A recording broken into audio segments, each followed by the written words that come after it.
What's up, beautiful people? Kirby Hasseman here with a brand new DMJ one-on-one, trying to deliver you just a little bit more marketing joy. Now, what we're going to talk about today are 5 things that we see a lot of health and wellness programs missing, sort of 5 must-have for health and wellness programs if they really want to make an impact.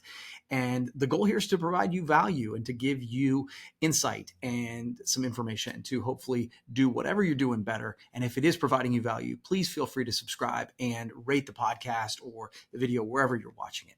So let's dive in today on health and wellness programs. Now, I sort of want to address the elephant in the room first in that, I'm a marketing guy. And so I think one of the things you might be thinking about is, why are you talking about health and wellness programs?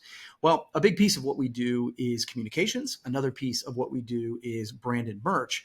And these are 2 areas that I find that we're getting pulled in when HR departments, wellness departments, safety departments are working on a program like this. These are a couple of areas that they fail. And then we get pulled in to help, to assist, to try and make the program affect human behavior, which is the goal.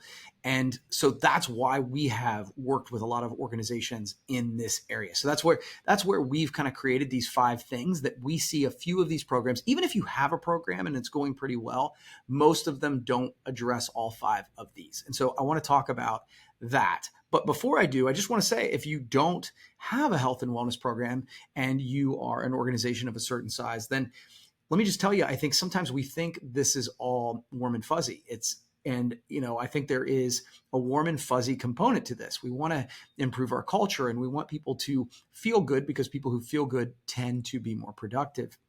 But there's a financial model as well, as many folks who do this end up getting better rates on their insurance and that sort of thing. But it actually goes above and beyond that.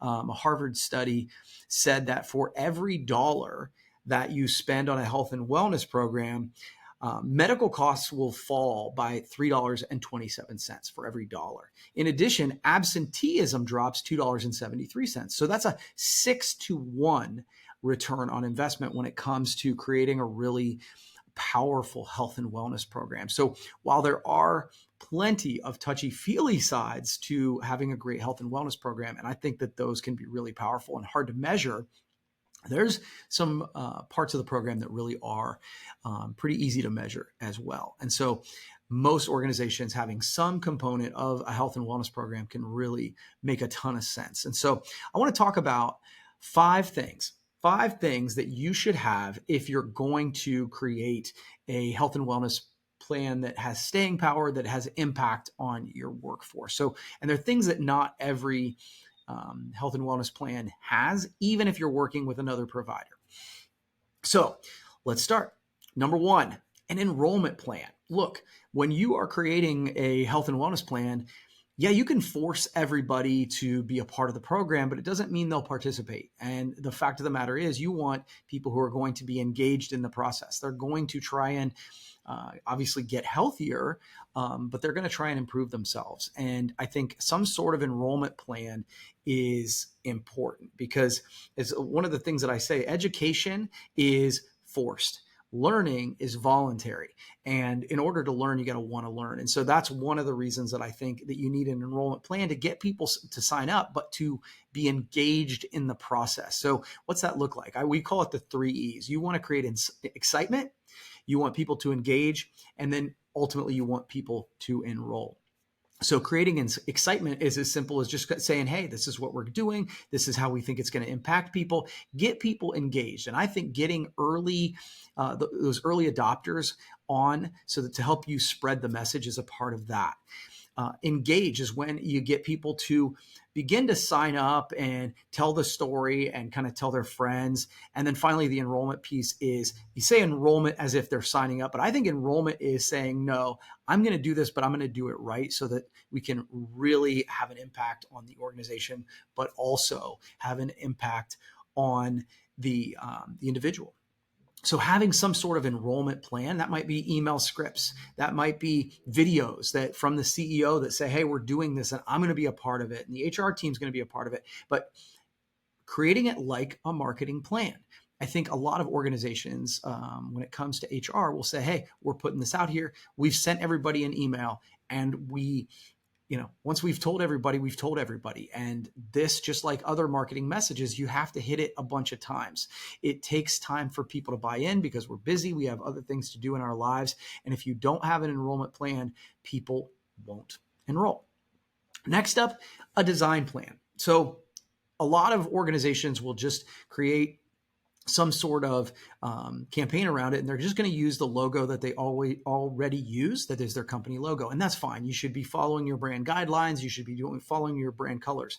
But we sort of believe that creating some sort of design that matches those brand guidelines, but is unique to the health and wellness plan, can be really powerful. Why? Because it will help people enroll. It will help people self-identify as, hey, I've raised my hand, I'm doing this, and they can start to create accountability. They can start to identify other people who are going along this journey together. So you want it to match your brand guidelines. Obviously, that's really important to the marketing folks, and get their buy-in as well. But creating something that's unique to the program can really help with buy-in moving forward. So create a specific design for that health and wellness program.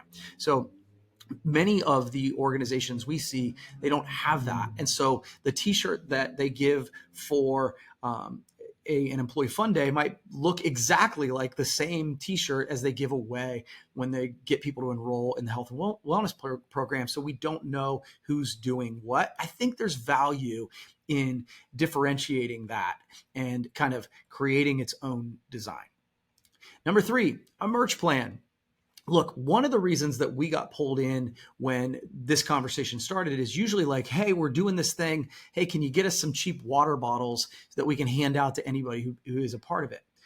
And what that led me to is I realized that it's a last minute thing, and friends don't let friends do bad merch. If you do inexpensive, ineffective merch, well, then it's not going to help affect human behavior that drives people to be a part of the program. Now, it doesn't mean you have to break the bank on the merch. It just means you have to do quality. You have to do things that will actually make me want to be a part of it. And when you do that, not only can you get more people to sign up for the program, which obviously is one of the goals, but you can also get people to enroll along the journey. We're working on a program right now where they do a drop at the very beginning, then a month in, then another month in. They get a new release of different cool merch each month. So not only does it affect people signing up, but it affects people staying on, or as is inevitable, you're going to get off track. It'll get them back on track and give them something to look forward to as they do the work. But you have to have a plan for that. Don't just randomly grab things. Create a plan in advance of the program. I believe you order it all in advance of it so that you don't have to stress about getting it in. You just have it there so you can deliver it. Creating a plan around merch will really ultimately help the effectiveness of your health and wellness plan. Number 4, a communication plan. I actually think this is one of the most important pieces, because the people who are running a health and wellness plan, as a rule, you might be the HR person, the safety person, whatever, it is not your primary objective as you come in for the day to inspire or motivate or communicate with the people who are part of this. So having a plan in place where there's some sort of communication plan, whether it be daily or weekly or every couple of days, a plan in place where you can get to the people who are participating in the program via email or text or a company app, something that you can kind of inspire people, remind people on the journey, educate them about what they're trying to do, can be really powerful in taking them down the road.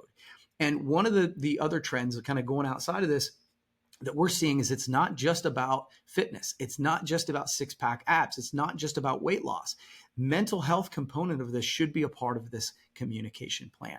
So number 4 is a communication plan. And then finally, some sort of exercise plan, some sort of exercise information, something that gives people the ability to, okay, this is how I'm going to dive into meditation. Here is how I can do yoga. A plan where they can do workouts at their workstation so that they can feel like they can get motion in, even if they're working long hours or they're in a sedentary position. So providing information to the people who participate in the health and wellness program that gives them the ability to take control of their fitness, their mental health, and do exercise in a way that they feel like is attainable can be really powerful. So even though I'm seeing a lot of health and wellness programs out there, most of the wellness programs I see out there do not have all 5 of those components. They might have a little bit here, a little bit there, but 5 must-haves, 5 of them that can really make a difference in the impact that your health and wellness plan is going to have. So I hope this has provided you just a little bit of value. If you have any questions, please feel free to reach out to me. I'm happy to expand upon any of these. And if you are enjoying these, if you are getting value of these, please feel free to share it with somebody who might get some value out of it. Subscribe to the channel, rate the podcast, and we will keep them coming. Have a great day, everybody.